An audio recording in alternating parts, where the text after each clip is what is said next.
finishes off in style. A magnificent strike into the crowd. வணக்கம் நண்பர்களே, welcome to my channel cocktail furious. So நிறைய விஷயங்கள் போயிட்டு இருக்குங்க மும்பை இந்தியன்ஸ் பத்தி. ஸோ அதுதான் வந்து பாத்தீங்கன்னா இப்போ ட்ரெண்டிங்கா போயிட்டு இருக்கு. ஸோ அதை பத்தி நம்ம கண்டிப்பா பேசிதான் ஆகணும்.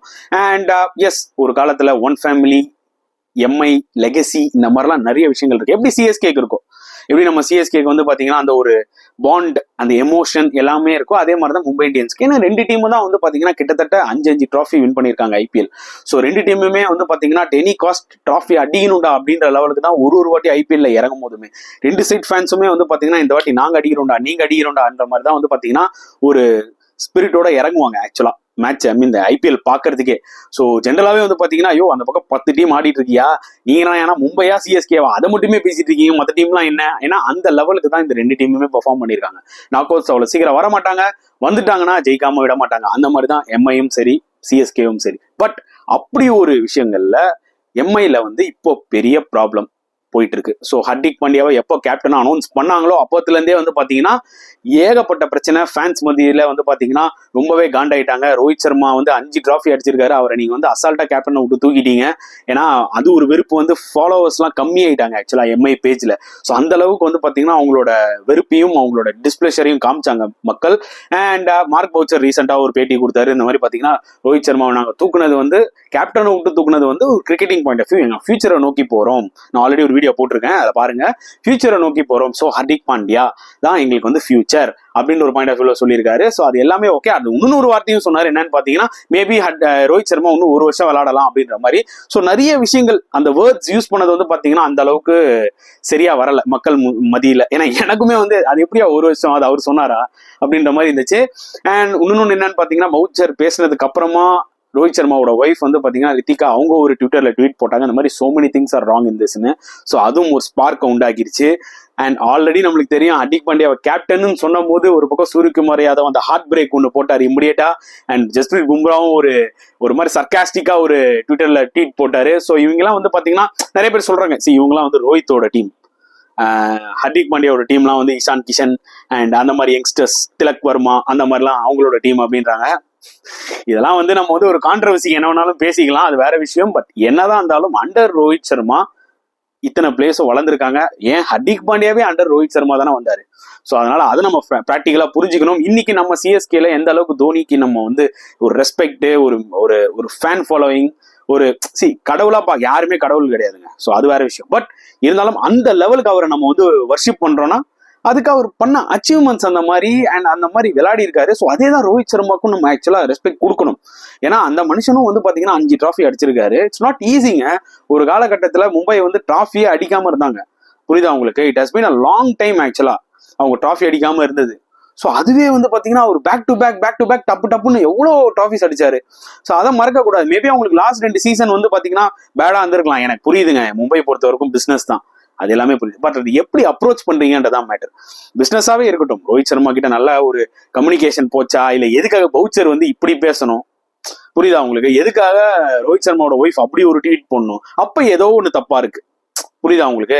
ஃபேன்ஸ் மத்தியில வந்து பாத்தீங்கன்னா சில விஷயங்கள்லாம் எமோஷனலா பண்ணுவாங்க, அது நீங்க புரிஞ்சுக்கணும். ஆனா பிளேயர்ஸ் மத்தியில கம்யூனிகேஷன்ன்றது ரொம்ப ரொம்ப இம்பார்ட்டன்ட்.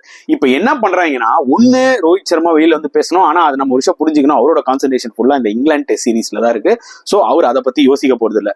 ஸோ எனக்கு தெரிஞ்சு இந்த ஒரு மாசம் ஃபுல்லா நம்ம வந்து அவ்வளவு சீக்கிரம் நம்மளுக்கு ரோஹித் சர்மா கிட்ட இருந்து இந்த மும்பை இந்தியன்ஸ் சம்பந்தப்பட்ட விஷயங்கள் எதுவுமே வாங்க முடியாது. அதை பத்தி அவர் பேச விரும்ப மாட்டாரு. ஏன்னா அவரோட டார்கெட் டெஸ்ட் சீரீஸ் வின் பண்ணணும், ஆஸ் அ கேப்டனாகவும் சரி, ஆஸ் ஃபார் கண்ட்ரி ஆல்சோ. இன்னொரு பக்கம் எய்தர் மும்பை இந்தியன்ஸ் மேனேஜ்மெண்ட் ஆகுது, லைக் இப்போ பவுச்சர் வந்து அரைங்குறையமா பேசிட்டு போகாம ப்ராப்பரா வந்து ஒரு மீடியால வந்து அட்ரஸ் பண்றது வந்து பாத்தீங்கன்னா என்னைக்குமே நல்லது. இல்லைன்னா அந்த லெகசின்றது உடஞ்சிருச்சுன்னா ரொம்ப கஷ்டம் திருப்பி ரீகெயின் பண்றது. இன்னொரு முக்கியமான ஒரு விஷயம் நான் என்ன சொல்லுவேன்னா, ஹர்திக் பாண்டியாக்கு இது பெரிய ப்ரெஷர் இந்த சீசன், ரொம்ப ரொம்ப ப்ரெஷர். ஏன்னா இப்ப எப்படி இருக்குன்னா ப்ரெஷர், அவர் அன்லஸ் வந்து மும்பைக்கு வந்து பாத்தீங்கன்னா டிராஃபி அடிச்சு கொடுத்தா மட்டும்தான் நிறைய இடத்துல எல்லாரும் வாய மூடுவாங்க, இல்லைன்னா வச்சு செஞ்சிருவாங்க. ஸோ அந்த ஆங்கிள் ஆக்சுவலா அவருக்கு ஒரு மிகப்பெரிய ப்ரெஷர். ஏன்னா ஒரு பக்கம் ரோஹித் சர்மா ஃபேன்ஸும் காண்டில் இருக்காங்க, இது வந்து பிரான்ச்சைசி கிரிக்கெட், நல்லா புரிஞ்சுக்கோங்க. இந்தியன் கிரிக்கெட்ல என்னைக்குமே இந்தியான்னு வந்துருச்சுன்னா எல்லாருமே ஒரே சமம் தான், எல்லாருக்குமே சப்போர்ட் பண்ணணும். All are equal. இந்த Rohit fans, Virat fans, Dhoni fans அந்த மாதிரிலாம் நம்ம டிஃபரன்ஷியேட் காமிக்கவே கூடாது. நம்மளை பொறுத்தவரைக்கும் நம்ம நாட்டுக்கு அவங்க விளாடுறாங்க, பெருமை சேர்க்கறாங்களா இல்லையா, அதுதான் முக்கியம். அங்க வந்து ரோஹித் அடிக்கலன்னா விராட் கோலி ஃபேன்ஸ் ஹாப்பியா இருதும், விராட் கோலி அடிக்கலன்னா ரோஹித் ஃபேன்ஸ் ஹாப்பியா இருதும், அது வந்து சரியே கிடையாதுங்க. அதுக்கு பேர் டாக்ஸிக். அந்த மாதிரி நம்ம வேற பிரான்ச்சைசி கிரிக்கெட்ல நீங்க எப்படி வேணா பேசிக்கோங்க, ஏன்னா அது வந்து ஒன்னும் கண்ட்ரிக்கு விளையாடுறது இல்ல, அது பியூர் அண்ட் பியூர் ஒரு என்டர்டைன்மெண்டான ஒரு பேஷன். அது புரியுதா உங்களுக்கு? ஒரு என்டர்டைன்மெண்ட் ஃபன். ஒரு வருஷத்துல வந்து எப்படி இந்த சீரியல்ல மாதிரி வருதோ, பிக் பாஸ் மாதிரி வருதோ, அந்த மாதிரி தான் ஐபிஎல். அது ஒரு என்டர்டைன்மெண்ட், ஃபேமிலி என்டர்டைன்மெண்ட். எந்த ஏஜ் பீப்புள் ஆனாலும் பார்க்கலாம். பட் எது இருந்தாலுமே ஒரு கம்யூனிகேஷன் வேணும். ஸோ அந்த வகையில மும்பை வந்து பாத்தீங்கன்னா டெஃபினட்டா எவ்வளவு சீக்கிரம் இந்த கான்ட்ரவர்சியை க்ளோஸ் பண்றாங்களோ அவங்களுக்கு தான் நல்லது. இல்லைன்னா டெஃபினட்டா அவங்க பிளேயர்ஸை பாதிக்கும். எனக்கு தெரிஞ்சு பாத்தீங்கன்னா இவ்வளோ ஒரு தேவையில்லாத கான்ட்ரவர்சி போயிட்டு இருக்கும் போது எந்த பிளேயர்ஸுமே வந்து பாத்தீங்கன்னா அவங்களோட 100% ஒரு கம்ஃபர்டபுளா ஃபீல் பண்ண மாட்டாங்க அந்த ஒரு டக் அவுட்ல இருக்க. புரியுதா உங்களுக்கு? நிறைய ஒரு மாதிரி அன்கம்ஃபர்டபுளா ஃபீல் பண்றதுதான் இருக்கும்னு நினைக்கிறேன். ஏன்னா எந்த பிளேயர்ஸுமே ஒரு பக்கம் பும்ரா மெயின் பவுலர், ஒரு பக்கம் சூரியகுமார் யாதவ் அவர் இப்ப இன்ஜுரியில இருக்காரு, அண்ட் ரோஹித் சர்மா எப்படின்றது தெரியல. இப்போ இன்னொரு டாக் என்ன வருதுன்னா, மேபி ரோஹித் சர்மா இந்த 5 டெஸ்ட் மேட்ச் சீரீஸ் முடிஞ்சதுக்கு அப்புறம் ஐபிஎல்ல முக்காவாசி மேட்சை ஸ்கிப் பண்ணலாம், லாஸ்ட் ஃபேஸ் ஆடலாம் அப்படின்னு பேச்சு வருது. சூரியகுமார் யாதவ் ஆல்ரெடி இன்ஜுரியில இருக்காரு. So T20 world cup major ஆடணும்னு சொல்லி ஐபிஎல்லே ஸ்கிப் பண்ண வாய்ப்புகள் நிறைய இருக்கு. இல்ல லாஸ்ட் ஃபேஸ் வந்து ஆடலாம் அப்படின்ற ஒரு மாதிரி போயிட்டு இருக்கு. ஜஸ்பிரீத் பும்ராவும் லைக் இந்த 5 டெஸ்ட் மேட்சுமே விளையாடிட்டு ஐபிஎல்ல நான் மேஜரா ரெஸ்ட் எடுத்துக்கிறேன் அப்படின்றதும் ஒரு பிளான் இருக்குன்ற மாதிரி சொல்றதும். So in case Bumrah, Rohit and Suryakumar Yadav இந்த மாதிரி ரெஸ்ட் எடுத்தாங்கன்னா அட்லீஸ்ட் ஒரு 7 மேட்சஸ்க்கு ஆப்வியஸ்லி மும்பை வந்து பாத்தீங்கன்னா பயங்கரமா அடிபடுவாங்க. ஏன்னா நீங்க ரோஹித்தை வந்து இம்பாக்ட் பிளேயரா யூஸ் பண்ணாலும் சரி, சூரியகுமார் யாதவ், ஜஸ்பிரீத் பும்ரா உங்களுக்கு match winners. In fact Rohit Sharma 3 பேரும் சேர்ந்தீங்கனாலே உங்களுக்கு மேட்ச் வினர்ஸ். ஸோ இவங்க 3 பேரை தூக்கிட்டீங்கன்னா ஆப்வியஸ்லி அது டீமுக்கு ஒரு மிகப்பெரிய அடி. 3 பேரை தூக்கிட்டீங்கன்னா நான் சொல்ல வரல, 3 பேருமே ஃபர்ஸ்ட் 7 மேட்ச் ரெஸ்ட் எடுத்தாங்கன்னா காலி. புரியுதா உங்களுக்கு? ஸோ அதனால நிறைய விஷயங்கள் போயிட்டு இருக்கு, என்னன்றது தெரியல. பட் எனக்கு பொறுத்த வரைக்கும் இதுக்கு ஒரு சொல்யூஷன் என்னன்னா, ரோஹித் சர்மா பேசுறதுன்றதெல்லாம் பிரச்சனை இல்லைங்க. எம்ஐ மேனேஜ்மெண்ட் ஸ்ட்ரெயிட்டா வந்துட்டு இன்னொன்னு ஒரு கிளாரிபிகேஷன் கொடுத்துடணும். There is no problem in it. Maybe Hardik Pandya கூட கொடுக்கலாம். புரியுதா உங்களுக்கு? ஏன்னா ரோஹித் மூலியமா தான் அவரும் உள்ள வந்தாரு. ஸோ இந்த மாதிரி நிறைய விஷயங்கள் இருக்கு. கான்ட்ரவர்சியை க்ளோஸ் பண்ணி கேம்ல கான்சென்ட்ரேட் பண்ணுவோம்னு சொல்லி ஈஸியா க்ளோஸ் பண்ணலாம். அதை விட்டு மார்க் போச்சர் ஒரு பக்கம் பேசுறது, நாளைக்கு வந்து பாத்தீங்கன்னா கிரண் போலாடு ஒன்று பேசுவாரு. ஸோ ஆளுக்காளுக்கு மாயிலா ஜெயவர்தனே ஒன்று பேசுவாரு. ஸோ ஆளுக்காளுக்கு ஒருத்தர் பேசிட்டு இருந்தாங்கன்னு வச்சுக்கோங்களேன், அது நல்லா இருக்காது. ஸோ நம்ம பொறுத்து வந்து பார்க்கலாம் அந்த மேட்டரை எப்படி க்ளோஸ் பண்றாங்கன்னு சொல்லிட்டு.